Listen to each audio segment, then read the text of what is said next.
you don't come with us in England because you can have better life with your daughter.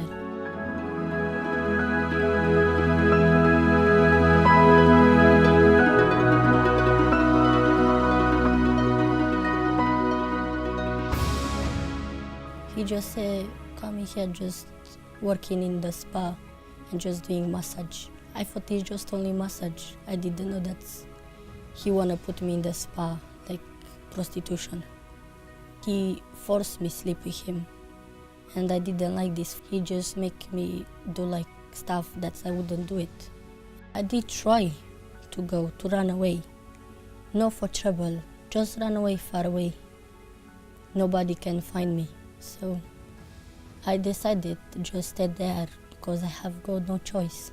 I just think my mom she just used me and she just made me do bad things, become like prostitution, sell my body for money. They are very poor in my country and make them to sleep with men and they beat them up. And they are really bad because they take like girls who doesn't know how to write, how to read. These kind of girls, they will take to do these things. Christina's story, unfortunately, in Western Europe is quite typical.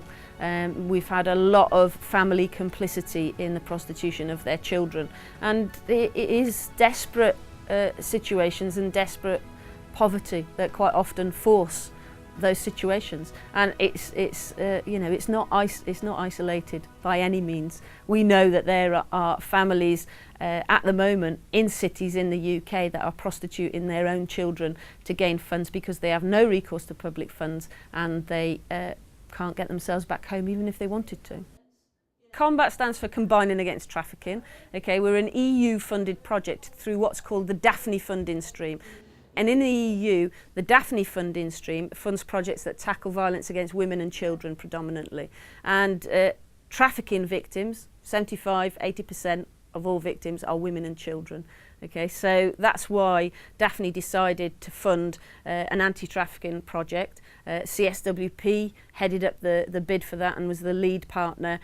We actually, through a partnership search through the West Midlands European Centre, managed to get a partner in Lithuania and one in Bulgaria to work with us on the basis that the land border between Turkey and Bulgaria is a main land trafficking route, and on the basis that we were seeing a high percentage of young women from Lithuania being trafficked to the UK for prostitution. Our partner projects in Lithuania and Bulgaria, they're very much more at the front line, if you like, and they're working with young children and young women at risk of being trafficked to the West and trying to empower those children to resist the recruitment methods of traffickers.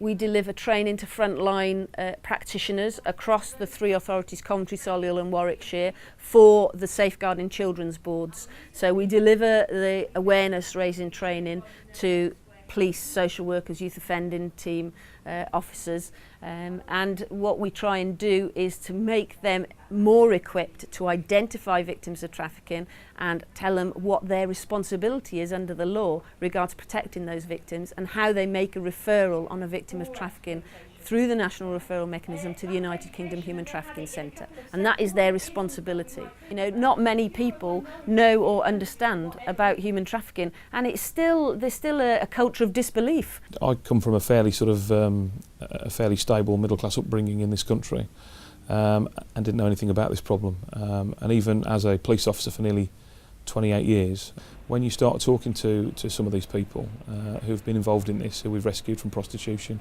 from trafficking, you realise that we're dealing with people who've probably never had a childhood, who've only ever lived in fear. There are all sorts of drugs and alcohol problems that go with it. There's a continual fear of who's going to knock on the door next, where you're going to be taken next, and also a fear of authorities, that the authorities are not going to take you seriously. Or in some cases, if you come from parts of the world where you can't trust the authorities, there's a real lack of trust in people wanting to come forward and explain what's happening to them. The evidence that we've got so far is it is a massive problem, but trying to quantify it is very, very difficult. One of the reasons being that because we have open borders, there are so many more people who are entitled to be in the UK, and I guess there's an assumption that when people arrive here, they're here for for either a holiday, to seek employment. It's very, very difficult to identify people who are being trafficked when you've got open borders, and that is part of the problem. People being trafficked into this country are 99% legal because they're coming on the premise of a job, so they come with proper documentation. They are in the belief that they're going to, a better life. So in terms of trafficking, there isn't an issue around the border. Whatever level of control you have in place, it would make no difference because they are being trafficked with legal documentation. So they'd be allowed in if their documentation is correct, which it would be in trafficking. It is important to say that pimps and gangsters, they're very smart. They're very good psychologists as well. Sometimes they make you believe that he loves you, that he tries to help you. But once they cross the border, they can do nothing about it because their passports are taken away. Most of them, they can't speak English at all. And they're also threatened and they're afraid to try to escape.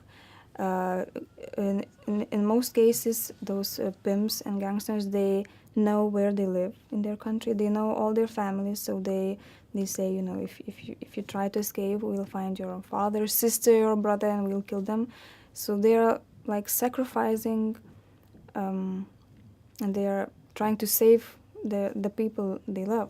It is very interesting to know what you are doing here, because you are mainly country of destination, but we are mainly a country of origin. The victims of our country comes here, but the tendency is the Bulgarian boys and girls come to here for begging and pickpocketing. A lot of it is very mixed up in a lot of other organised crime issues, whether that's drugs or money laundering or fraud or a whole host of other things, is difficult to say. But the organised side of sexual exploitation is linked into many other things. The newer phenomena we haven't recognised, like internet grooming and that exploitation, the benefit fraud, I think they're just new versions of exploitation. As sophisticated as it all is, the more we tackle it, the more sophisticated it gets. We've got a particular problem with a certain amount of countries. Okay, these are the ones that are always top of the list for trafficking, and that's Vietnam, Nigeria, China. In terms of Eastern European countries, we've got Romania, the Czech Republic, and the Baltic states, Lithuania, Latvia. Trafficking from different countries is for different purposes. Trafficking from Vietnam is predominantly for the cannabis factories, okay, and it's the Vietnamese triads that are running that area of organised crime. Trafficking from China, because of the surfeit of girls, because of the one-child policy, is usually for prostitution, young women for prostitution. Trafficking from Nigeria is quite often for domestic servitude and to a lesser extent for prostitution, but also more worryingly that has come to light of late, trafficking of young prepubescent boys from Nigeria and Uganda for ritual bloodletting. Okay, so trafficking from different countries for different reasons. From Eastern Europe, trafficking for prostitution, trafficking for forced labour, they're the main issues.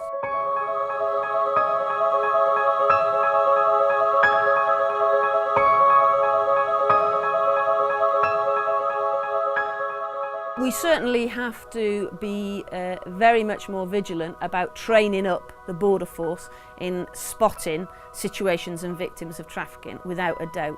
We have to definitely consider further resourcing of the border force. But when you're talking about the EU and open boundaries, the borders having come down in Europe, a lot of people who are coming in from A8 countries or A2 accession countries, they have a legal right to be here, as we have to go to their country in Europe. They don't have recourse to public funds. When they arrive here, they find themselves in extreme situations of poverty, no access to benefits, can't get work, and they're very, very vulnerable thereafter to being internally trafficked. There's some work we can do around borders. I think if young people are turning up at our borders with a rucksack on their shoulders and they've come to meet Uncle whoever, we should be a little bit more inquisitive about, well, who are you meeting and what are you here for? And I do think there's that our borders are so busy, and this is not a criticism of the border agency, but with open borders, it is difficult to control who comes in. Enforcement alone is not the answer, and enforcement in dealing with human trafficking is extremely difficult. It's very difficult to get evidence, it's very difficult to get witnesses and victims who are prepared to stand up and go through a whole court process, because quite often their status in the country is in doubt. If we rescue somebody from a brothel for the sake of argument, we've got to be able to provide them with somewhere to live, with some means to live, with a support network. All of this costs money, all of this costs resources. The bottom line is our law is based on a victim standing up and giving evidence so that we can prosecute people. If you can't get the victim to do that for whatever reason, then it's very, very difficult to get prosecutions in court. And that is both the strength and the weakness of our criminal justice system. The only thing we can do about it is increase the intelligence gathering, make awareness and education a much bigger issue amongst the general public, but also amongst frontline practitioners that are tasked with protecting individuals that may have been trafficked. And at the same time, we've got to try and get all of the intelligence forces across Europe and internationally, Europol and Interpol, to have a united front on it, for them all to accept that they have a responsibility for tackling trafficking. At the moment, there's only about 25% of the countries in the world that are actually doing anything about trafficking, even though 50% of the countries in the world have signed up to the Palermo Protocol, which is anti-trafficking protocol. And it's, we need to work on that. We need these people to be working. It's a transnational organised crime, and we need people to be working together on it. It won't surprise anybody that most of the countries that aren't doing anything about it are where a lot of the victims are coming from. We've got more and more understanding and recognition of the issue of trafficking, and because the government now, with its strategy, is with all of the government agencies really taking the trafficking issue seriously now. And with the work and the passionate commitment of the NGOs, I think there's a lot more confidence in recognising it, but also in the victims being able to come forward. This is a really big problem that we have overlooked for a large number of years. What we have to grow is our understanding about how it happens, so that when we see these young people, when they do come to our attention for whatever reason, whether that's through education or whether that's through youth offending or whether it's through police or children's services or the neighbour next door, then we have to be able to recognise what we're seeing. I would like to go back just to see my dad and my grandparents, but for other side I cannot go back, because if I go back, then these people will gonna find me, because I don't think so they will forget me ever that I tell the truth to the police. I don't think anybody realised what was going to happen when we opened up the borders in Europe. Nobody was prepared for it. Who was prepared for it was the traffickers.